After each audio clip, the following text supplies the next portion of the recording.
Estranho, eu dobrei a ingesta das novas batatas saudáveis do McDonald's e continuo aumentando de peso. Porque você vai ver sempre esse alimento saudável, sabe, que surgiu. Então eu digo o seguinte, não ingira alimento enriquecido. Essa é a primeira mensagem.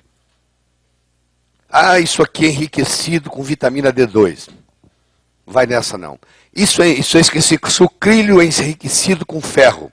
Aquele ferro que está no sucrilho é metálico. Você está envenenando o seu filho. Então, como regra geral, para simplificar, você recomenda para os seus pacientes não fazer uso de nenhum alimento enriquecido. Porque a maioria deles, a grande maioria, dá mais problema do que solução. Eu não tenho tempo para discutir os detalhes, mas quem assistiu o meu curso de nutrição viu os problemas em detalhes. Até o próprio Davi engordou. Impressionante, né? A síndrome metabólica hoje não perdoa ninguém. E você vai entender por que ela não perdoa ninguém.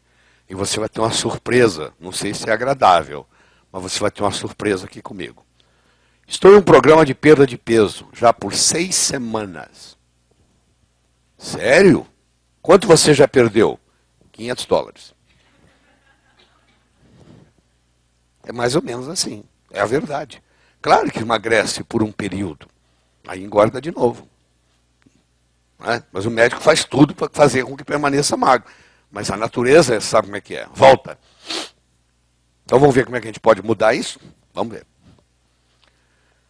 Esse indivíduo aqui, ó, ele emagreceu 35 quilos em 135 dias e vem mantendo o peso por 4 anos. Isso aqui é um resultado. Quer dizer, ele emagreceu e ele está magro há 4 anos. Isso é resultado. Tá? Ronaldo não necessita mais medicamento para hipertensão e para o colesterol elevado. Então, ele, além dele emagrecer, ele fez 2 coisas a mais. Ele não precisa tomar mais antihipertensivo, que era em consequência do excesso de peso dele, e não precisa tomar mais remédio para o colesterol. Então, isso aí são várias coisas juntas. Emagreceu 41 quilos em 5 meses e está mantendo o peso por 4 anos. Então, quanto que emagreceu é importante, o tempo de emagrecimento é importante. Quanto tempo está magro? O grande segredo é que se deve ficar saudável para emagrecer e não emagrecer para ficar saudável. Acho que aí está a grande jogada. Não, nós vamos emagrecer, você vai ficar saudável. Não é assim. Eu vou lhe fazer ficar saudável, a coisa emagrece normalmente, sem esforço. No momento que o seu organismo está saudável, o seu peso chega no lugar. Então eu vou mudar esse paradigma para você. Não é emagrecer para ficar saudável. Eu vou fazer o senhor, a senhora ficar saudável, e aí o senhor, a senhora vai emagrecer. Quando o paciente escuta isso desse jeito, a motivação é diferente. É muito diferente. E ele vira seu parceiro na jogada. E o processo é totalmente diferente. Vamos começar devagar. Na sua dieta para emagrecer, eu gostaria, a princípio, que você jejuasse entre uma ingestão e outra de qualquer alimento. Ou seja, você não vai comer quando não estiver comendo. Maravilha isso, né? Quando você não estiver comendo, eu quero que você não coma. Você só pode comer na hora que você vai comer. Isso é um ideal, né? Ou seja, como a hora que eu quiser.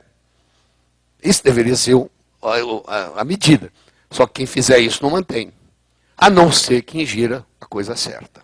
Esse cara aqui tem muita massa magra, praticamente quase nada de massa gorda. Só de você olhar a foto você vê. Ó. Extrema massa magra. Praticamente músculo, tem gordura nenhuma, olha aí. Você vai fazer o índice de massa corpórea dele, provavelmente está baixo também. Mas pode estar até elevado, se tiver músculo demais. Mas é massa gorda, é massa magra. Não tem nada para fazer, eu não vou dar regime para ele. Bom, a genética e o ambiente. Não é só a genética, não é só o ambiente. Agora eu pergunto para você, a genética mudou nos últimos 100 anos? Não. O genoma do ser humano está aqui por mais de 30 mil anos, sem alteração. O nosso ambiente mudou nos últimos 30 anos, nos últimos 100 anos? Mudou. Então, se a genética não mudou, e se o nosso ambiente mudou, Você há de convir que essa epidemia de obesidade a gente tem que investigar no ambiente e não na genética. Porque a genética não mudou. É a mesma genética. E a obesidade vai aumentando, vai aumentando, vai aumentando sem mudar a genética. Então você só tem um lugar como detetive para procurar, pô. Você vai procurar no ambiente. O que é que está acontecendo no meio ambiente para fazer isso? Quem é responsável pela epidemia de obesidade? A genética? Não. O alimento industrializado com baixo teor de gordura é de um gosto muito ruim. Portanto, a indústria começou a acrescentar carboidratos. Você vai comer uma coisa que não tem gordura nenhuma? Parece que está comendo isopor. Nós temos que enganar a boca do cliente. Aí apareceu uma coisa chamada HFCS. High Fructose Concentration Syrup. HFCS. Só que eu tenho para contar uma coisa para vocês. O HFCS custa menos de 50% do preço do açúcar. Ele está em todo lugar. Você vai ver onde é que nós vamos chegar com isso. Aqui, ó. O aumento, você vê aqui, ó. Uma latinha de refrigerante é igual a 130 calorias, vezes 365 dias, dá 3.500 calorias, dá mais ou menos 7 quilos de engorda por ano, quem toma uma latinha de refrigerante por dia, tá? Em média. Olha o que está acontecendo aqui, indivíduos de 2 a 17 anos nos Estados Unidos, um aumento de 41% na incidência de refrigerante e um aumento de 35% nos sucos enlatados. O que o refrigerante tem? O refrigerante tem açúcar. Se tivesse glicose, que maravilha. Ele tem HFCS. Você vai ver onde é que eu vou chegar com isso. Ele tem sal. Sabe para quê? Para dar sede, para você tomar mais um.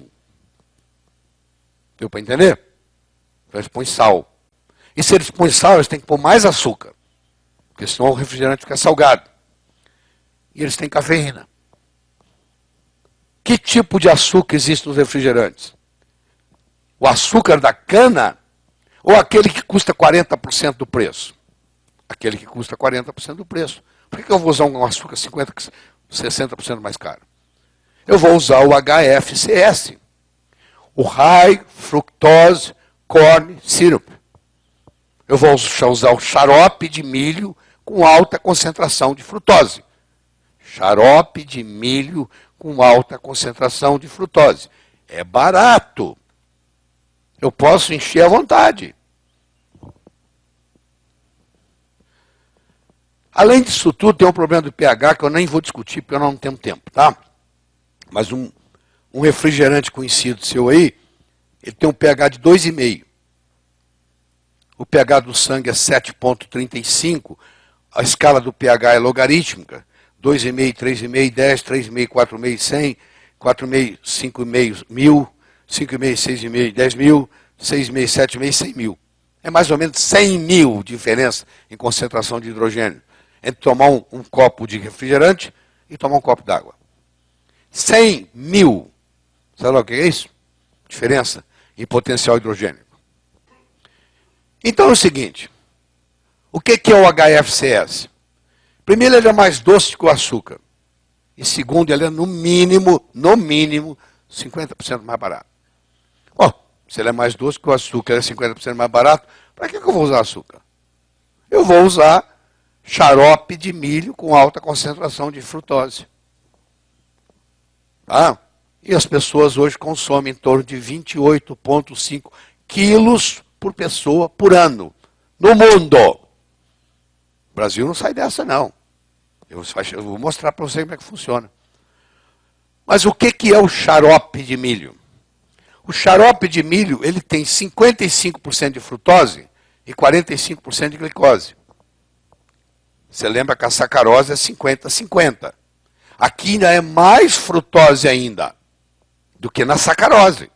Porque o açúcar de mesa, ele é 50% glicose 50% frutose. O xarope, ele é 45% glicose e 55% frutose. Ele é mais frutose ainda. Então, o que acontece? Como ele é barato, ele vai entrar em tudo. Se você compra um pão na padaria, o seu pão tem isso. Mas por que o pão tem isso? Porque eu faço o seguinte, eu coloco isso no pão, o pão aumenta, para o pão não ficar doce, eu jogo sal. Então eu compro um pão que está salgado na minha boca, mas ele está cheio de frutose. Você vai ver estudos americanos mostrando 32 pães analisados no supermercado, 31 tinham isso. Isso você coloca em qualquer coisa, porque é barato. Qualquer lugar você coloca. Então, quando ele chega no estômago, ele se separa em frutose e glicose. Ele é muito doce. Pra você ter uma ideia, se eu chamar a doçura da sacarose de 100, a da frutose é 173, o do açúcar invertido é 120, o do milho é 120, o da glicose sozinha é 74, o da galactose do leite é 32. Então ele é mais doce do que a própria açúcar. 20% mais doce. Poderia usar menos, mas ele é barato. Vamos usar mais para fazer volume. Consumo de frutose. O consumo natural de frutose era de 15 gramas por dia. Antes da Segunda Guerra Mundial foi para 24 gramas por dia. Entre 1977 e 1978, 8% do consumo calórico é de frutose, 37 gramas por dia. Em 1994, o NHANES 3 já mostrou que 10% do consumo calórico de um americano era de frutose. Os adolescentes chegam a ser 15% do consumo calórico. O Japão, a Universidade de Japão inventou, em 1966, o HFCS. É uma invenção japonesa. Eu acho que é uma retaliação dos japoneses aos americanos pela Segunda Guerra. Vai morrer todo mundo gordo. Só que os japoneses também agora estão... Porque a dieta americana voltou para o Japão. Então, o tiro saiu pela culatra. Não estou dizendo que os japoneses fizeram isso com essa intenção. Estou brincando. Mas foi a retaliação da guerra. O Richard Nixon, em 1973, criou a guerra à fome. Ele não criou a guerra ao câncer, ele criou a guerra à fome. Isso nós temos que acabar com a fome nos Estados Unidos. Como é que eu faço para acabar com a fome? Nós temos que arrumar um alimento barato, que qualquer um pode comprar. É o HFCS. Vamos lá no Japão, vamos buscar o HFCS, vamos trazer para os Estados Unidos e vamos colocar em tudo, baratinho, pô. E é frutose é natural. É bom. Em 1975 foi introduzido no mercado americano e caiu pela metade do preço do açúcar. De saída. Metade do preço do açúcar. Frutose é veneno, independente das calorias. E quase onipresente. 31 dos 32 pães analisados nos Estados Unidos tem alta concentração de HFCS.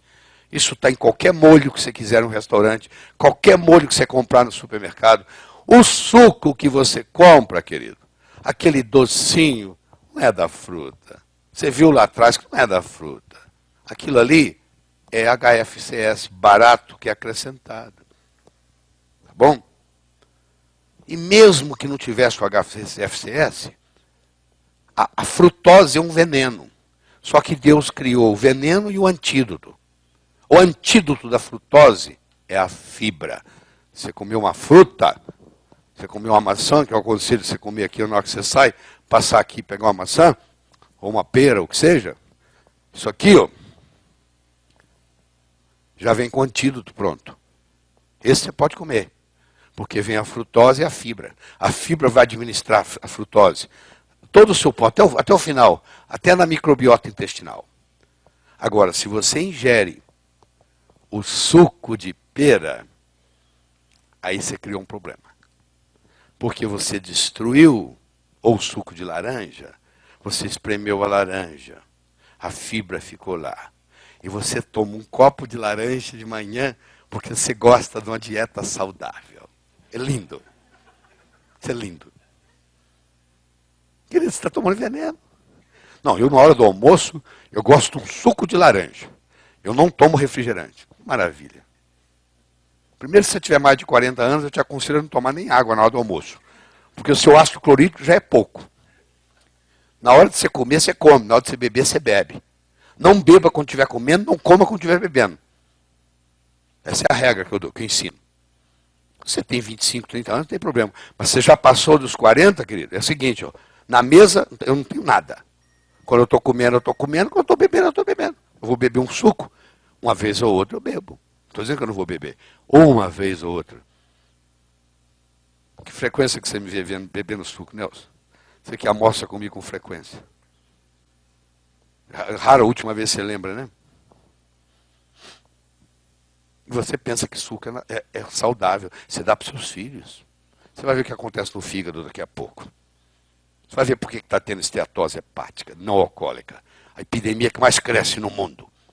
Esteatose hepática não alcoólica. Sucos. Sucos de fruta. Sinto decepcional. O suco de fruta não é uma bebida saudável. Caiu a ficha?